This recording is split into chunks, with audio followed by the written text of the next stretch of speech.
이야기하시는 겁니다. 우리 교회 저 옆쪽에 보면 모과나무가 한 그루 있는데 거기에 익은 모과가 5개가 떨어져 있는 걸 주워 오셨다는 겁니다. 작년에는 제법 많이 열었었는데 올해는 해거리 탓인지 아니면 잦은 태풍 탓인지 끝까지 남아있던 모과가 5개밖에 안 되었던 것입니다. 모과 열매를 가만히 살펴보니까 멀쩡한 것이 하나도 없습니다. 전체가 얼룩진 것도 있고 어떤 것은 이 나무에 찢긴 것인지 상처가 난 것도 있고 또 어떤 모과는 벌레 먹은 것도 있었습니다. 그런데 향기만은 참 좋았습니다. 냄새를 맡아보니까 상처난 부분에서 더 향기가 많이 나는 것처럼 느껴졌습니다. 그러고 보면 우리의 삶도 상처투성이지요. 올 한 해를 지나면서 좋은 일도 있었겠지만 상처 입은 일도 많이 있지 않으셨습니까? 십자가에 달리신 예수님도 상처투성이셨습니다. 그런데 이런 생각이 들었습니다. 예수님을 닮아가는 사람은 상처에서 향기를 발할 줄 아는 사람이다. 하나님께서는 우리의 상처에서 도리어 향기 내게 하실 줄로 믿습니다. 오늘 본문은 이스라엘 역사상 상처가 많았던 시기에 일어난 사건을 다룹니다. 그때 하나님은 놀라운 은혜의 말씀을 주십니다. 이 말씀은 이스라엘뿐 아니라 인류 구원을 위한 가장 귀한 약속의 말씀이 됩니다. 먼저 이 말씀이 선포된 당시의 배경을 살펴보겠습니다. 당시 이스라엘 민족은 둘로 나뉘어져 있었습니다. 남쪽에는 유다 왕국, 그리고 북쪽에는 이스라엘 왕국, 그리고 더 위쪽에는 아수르라는 강대국이 있었습니다. 아수르는 메소포타미아 지역 전체와 이 이스라엘 쪽까지 다 집어삼키기 위해서 위세를 떨치고 있었습니다. 이에 맞서서 북이스라엘 왕과 시리아 왕은 반아수르 동맹을 맺었습니다. 이 남왕국 유다와 아수르 그 사이에 북왕국 이스라엘과 시리아가 있었던 것입니다. 그리고 그들은 이 남왕국 유다 왕에게 함께 가담할 것을 요청했습니다. 하지만 남왕국 아하스는 거절했습니다. 이에 대한 보복으로 동맹군들이 예루살렘을 침략했습니다. 그들은 아하스 왕을 폐위시키고 그 자리에 자기들과 협조할 수 있는 다른 왕을 세우고자 했던 것입니다. 20살의 왕이 된 아하스는 반아수르 동맹의 맹렬한 공격을 받고 마음이 흔들렸습니다. 오늘 본문 앞에 나오는 7장 2절을 보면 왕의 마음과 그 백성의 마음이 숲이 바람의 흔들림같이 흔들렸다라고 표현합니다. 왕과 백성의 마음이 요동쳤던 것입니다. 바로 그때 하나님은 이사야 선지자를 보내서 구원의 말씀을 선포하게 하십니다. 북이스라엘 왕과 시리아 왕은 연기나는 두 부지깽이 그루터기에 불과하다. 그러니 두려워하지 말며 낙심하지 말라.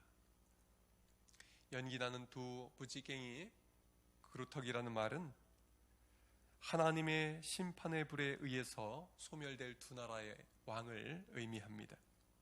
반아수르 연합을 결성한 두 나라가 지금 당장은 강해 보이고 너를 위협하고 두려워할지 모르지만 전혀 두려워할 필요가 없다는 말씀입니다.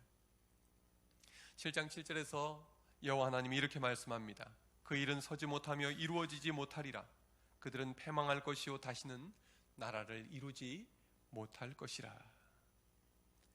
세상의 역사는 힘 있는 왕들이 이끌어가는 것 같지만 그렇지 않습니다.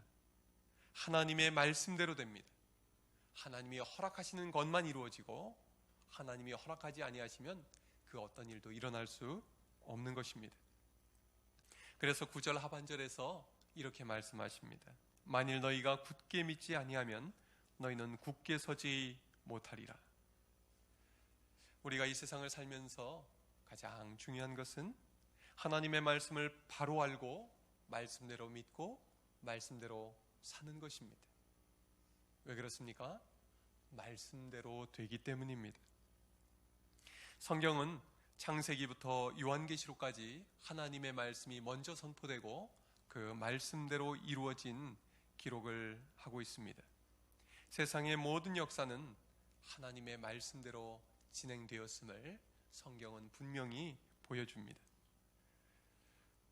그래서 9절 하반절에서 만일 너희가 굳게 믿지 아니하면 너희는 굳게 서지 못하리라 말씀하신 것입니다. 그런데 아하스 왕에게 왜 이 말씀을 하신 것일까요?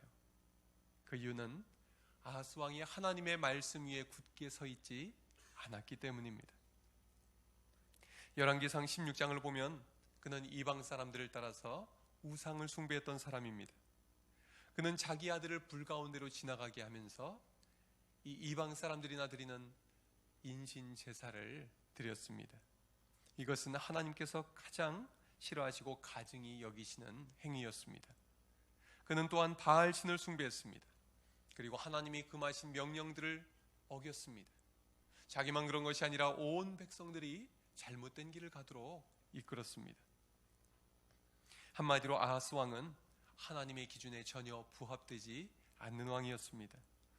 심판받아 마땅한 왕이었던 것입니다. 그러나 하나님은 악한 죄만 짓는 이 아하스 왕을 여전히 긍휼히 여겨주셨습니다. 그래서 그를 구원하시기로 작정하셨습니다. 하나님은 그에게 이사야 선지자를 보내셔서 구원의 말씀을 선포케 하십니다. 유다를 침략한 자들을 연기나는 부지깽이 그루터기처럼 만드실 것이니 두려워하지 말라고 말씀하신 것입니다. 이 본문에서 우리가 만날 수 있는 하나님은 어떤 하나님입니까? 자격 없는 자에게 은혜를 주시는 하나님이십니다. 우리 한번 같이 해보시겠습니까? 자격 없는 자에게 은혜를 주시는 하나님. 하나님은 우상 숭배를 일삼던 아하스와 이 유다 백성들에게 구원의 약속을 주셨습니다. 하나님의 은혜는 자격 없는 자들에게 임하는 것입니다. 예수님이 이 세상에 태어나셨을 때도 이 세상에서 가장 천하고 외톨이로 살아가고 있던 목자들에게 먼저 그 복된 소식을 알려주셨습니다. 자격 없는 자에게 먼저 은혜를 입혀주신 것입니다. 그리고 예수님께서 이 땅을 살아가실 때에도 자격 없는 자들을 먼저 찾아가셨습니다. 세리, 창기, 죄인들, 병든 자, 또 귀신 들린 자, 예수님은 그들을 먼저 찾아가셔서 고쳐주시고 하나님 나라 복음을 전하셨던 것입니다. 또한 예수님은 십자가에 달려 죽으시는 마지막 순간에도 예수님 우편에 달려있던 강도에게 주님과 함께 낙원에 처음으로 들어가는 은혜를 입혀주셨습니다. 자격 없는 자에게 은총을 베푸신 것입니다. 바로 이러한 은총은 오늘 이 자리에 있는 우리들에게도 동일하게 임한 것입니다. 우리가 구원받을 만한 어떤 자격을 갖추었을까요? 없습니다. 하나도 없습니다. 죄인인 우리들이 구원받기 위해서 할 수 있는 일은 아무것도 없기 때문입니다. 그러나 비천하고 냄새나는 베들레헴 구유에 임하신 주님은 오늘 우리의 죄악된 마음에 찾아오셔서 우리의 마음을 정결케 하시고 하나님의 자녀가 되게 해주셨습니다. 그러므로 오늘 우리가 이 귀한 자리에 모여서 예배할 수 있는 이 한 가지 은혜만으로도 하나님께 감사해야 할 것입니다. 이것은 오로지 하나님의 은혜로 가능한 일이기 때문입니다. 주님이 이 땅에 오셔서 자신을 구원의 선물로 주셨기에 가능한 것입니다. 영국의 존 뉴턴 목사님은 파란만장한 삶을 살았습니다.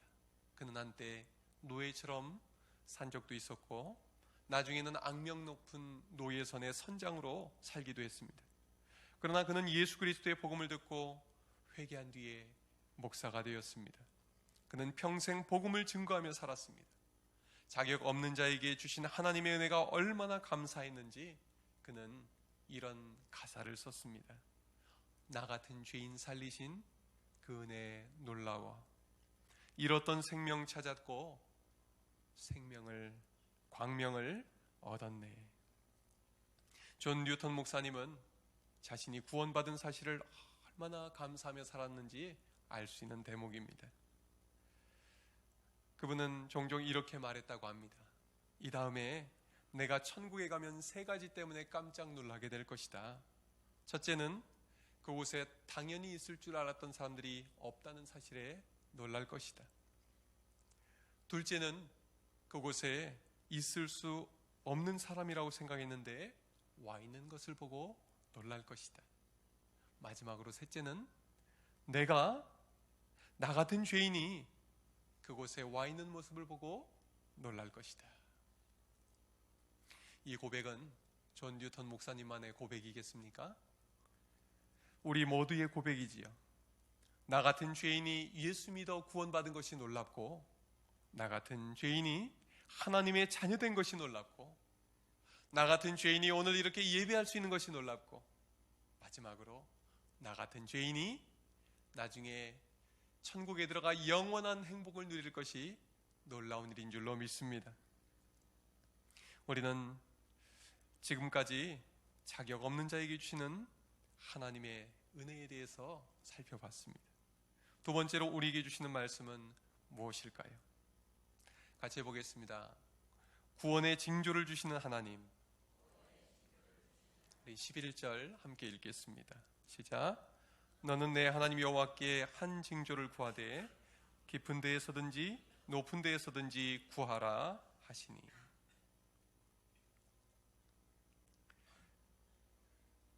하나님은 이 아하스에게 지금 내가 말한 이 구원의 약속이 믿어지지 않는다면 한 가지 징조를 구하라 말씀하십니다.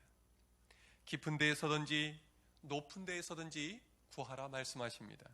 무슨 의미일까요?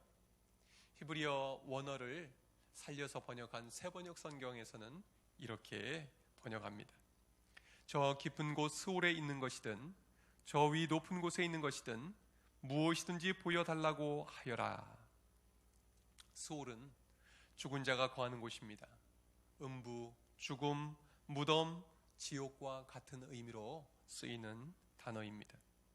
그러므로 하나님은 아하스에게 지옥에 있는 것이든 가장 높은 곳 하나님이 계신 곳에 있는 것이든 무엇이든지 징조로 구해라. 내가 보여주겠다 말씀하신 것입니다. 징조를 보여주시려는 목적이 무엇입니까? 죽음의 위협 앞에서 떨고 있는 아하스와 유다 백성들에게 하나님이 반드시 구원해 주신다는 확신을 주시기 위한 것입니다. 어떤 것이든지 구하면 보여주겠다. 무슨 말씀입니까? 내가 반드시 구원해 줄 것을 너가 믿고 따라오라는 말씀입니다. 그런데 12절에서 아하스는 어떻게 대답합니까? 나는 구하지 아니하겠나이다. 나는 여호와를 시험하지 아니하겠나이다. 얼핏 들으면 아하스는 상당히 겸손한 신앙인처럼 보입니다. 저는 여호와 하나님을 시험하고 싶지 않습니다. 그러므로 징표를 구하지 않겠습니다. 그러는 말 같지요. 그러나 아하스의 본심은 무엇일까요? 그는 하나님을 신뢰하지 않는 것입니다. 결국 아하스는 하나님의 말씀에 불순종하고 있습니다. 하나님이 말씀하시면 순종하는 것이 신앙 아니겠습니까? 아하스는 하나님께 불순종과 불신앙으로 응답합니다. 이사야 38장에 보면 아수르 왕 산헤립이 예루살렘에 쳐들어왔을 때 병들어 죽게 된 히스기야 왕이 하나님께 간절히 부르짖어 기도하는 장면이 나옵니다. 하나님께 매달려 기도하는 히스기야에게 하나님은 징조를 보여주셨습니다. 내가 내 기도를 들었고 내 눈물을 보았노라. 내가 내 수 안에 15년을 더하고 너와 이 성을 아수르 왕의 손에서 건져내겠고 내가 또 이 성을 보호하리라. 그 징조로 아하스의 해시계에 나아갔던 해 그림자를 뒤로 10도를 물러가게 하리라. 하나님은 말씀하신 대로 그림자가 뒤로 물러가게 하는 징조를 먼저 보여주셨습니다.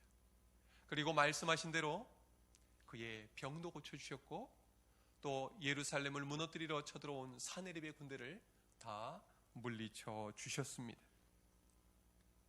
이렇게 하나님께서 징조를 주시는 이유는 하나님의 약속의 말씀을 반드시 이루신다는 확신을 주시기 위함입니다. 그러나 아하스 왕은 하나님께 징조를 구하지 않았습니다.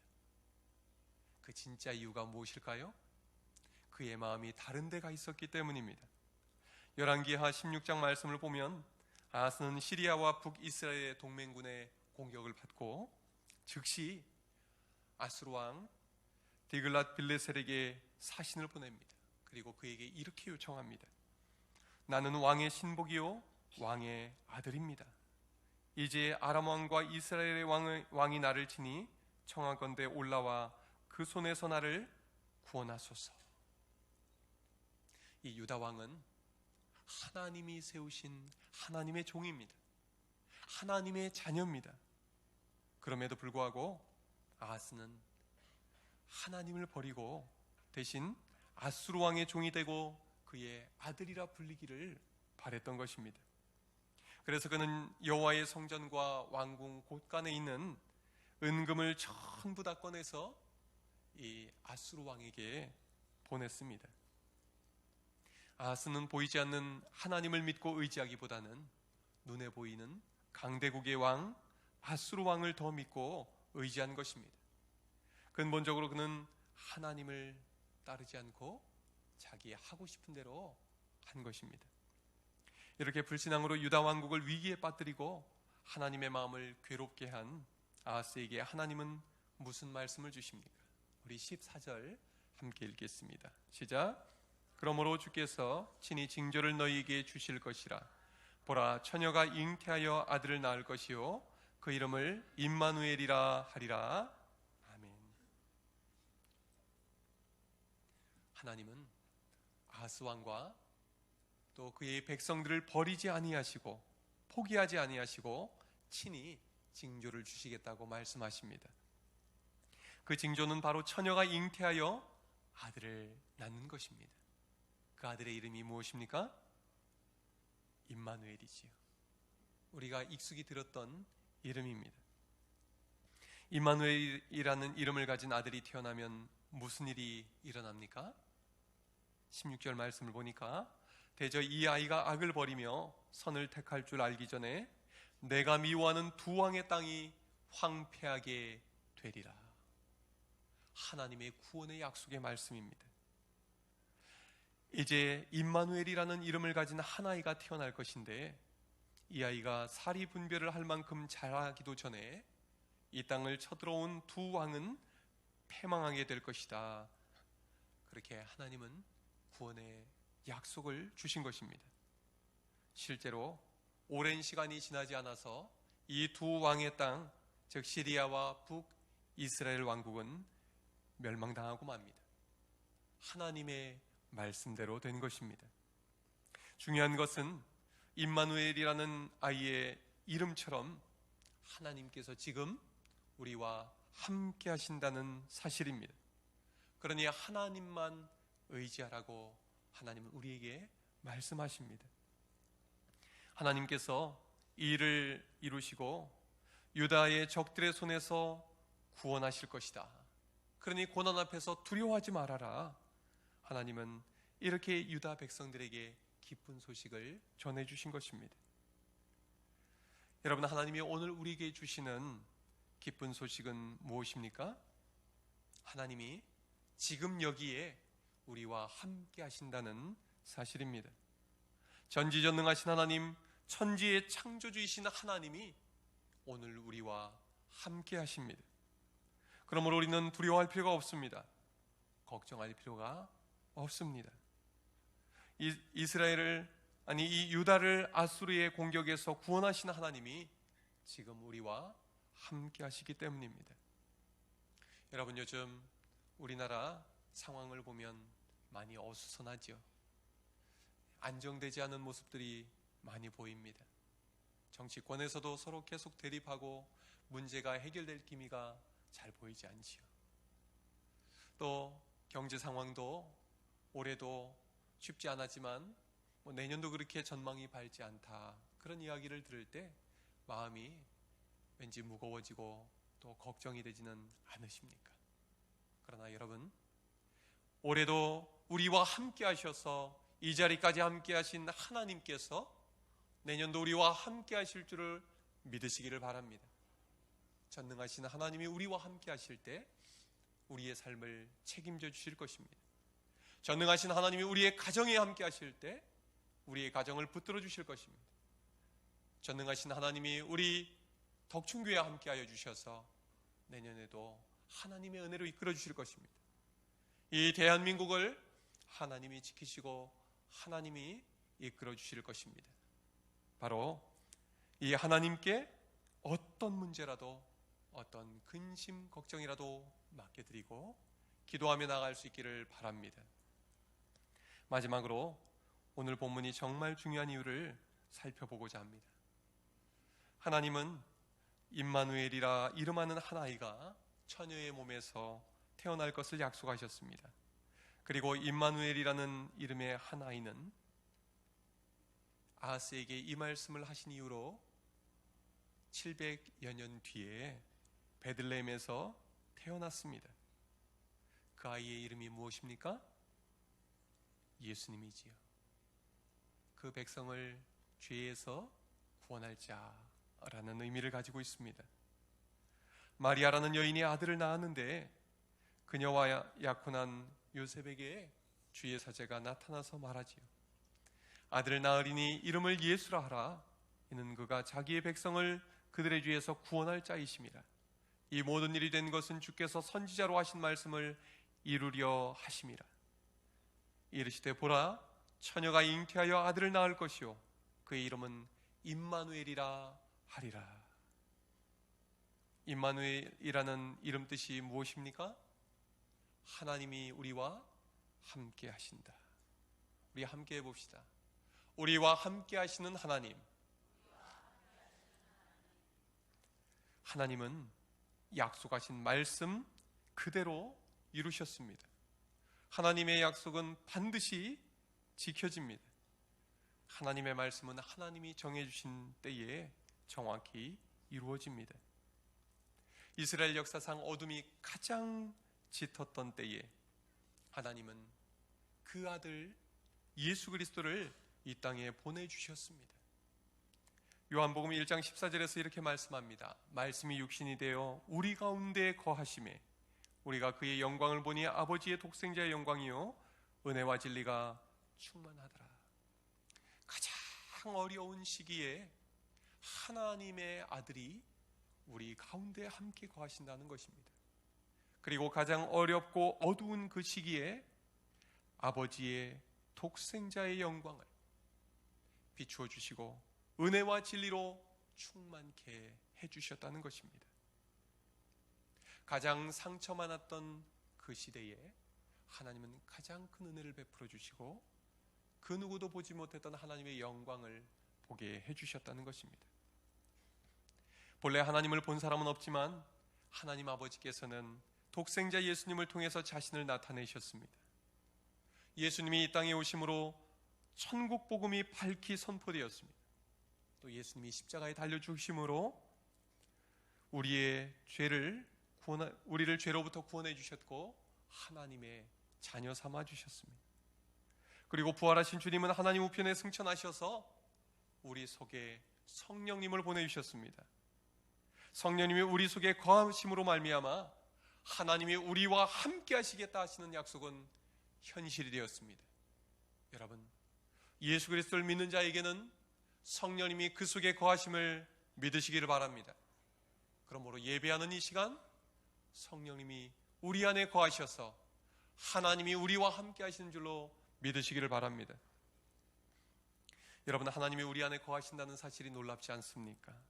성경에는 기적이 많지만 가장 큰 기적은 하나님이 우리 안에 함께 하신다는 사실입니다. 임마누엘 하나님은 구원받을 자격이 전혀 없는 자들에게 구원의 은혜를 베푸시는 하나님이십니다. 예수님의 탄생 사건 자체가 하나님이 우리와 함께 하신다는 분명한 징표가 되었습니다. 성경에서 예수님이 태어나신 이유가 우리와 함께하기 위함이라고 분명히 기록하고 있기 때문입니다. 예수님이 태어나신 것이 확실한 사실인 것처럼 하나님이 우리 안에 함께 거하심이 확실한 사실인 것입니다. 이제 우리는 성탄절을 3일 앞두고 있습니다. 우리와 함께 하시기 위해서 이 땅에 오신 예수님을 어떤 마음으로 맞이하면 좋을까요? 먼저 우리 마음에 우리 주님을 모실 빈자리가 있는지 살펴볼 수 있기를 바랍니다. 성탄절이 단지 행사로 지나가지 않도록 합시다. 먼저 주님 대신에 우리의 마음을 가득 채우고 있는 것들이 무엇인가를 살펴봅시다. 그리고 그 자리를 깨끗이 비우고 주님을 맞이할 준비를 합시다. 예수님은 분주함으로 가득 차 있는 왕궁에 임하지 않으셨습니다. 사람들로 가득 찬 여관에도 임하지 않으셨습니다. 대신 예수님은 비어있는 구유에 임하셨습니다. 예수님은 우리와 함께 하시기 위해서 오셨습니다. 내 삶이 비록 구유처럼 누추할지 몰라도, 나의 삶이 너무나 평범하고 보잘것없어 보여도 내 마음에 빈자리가 주님이 임하실 자리라는 것입니다. 여러분, 주님을 맞이하실 준비가 되어 있으십니까? 여러분의 마음은 비어 있으십니까? 기도하겠습니다.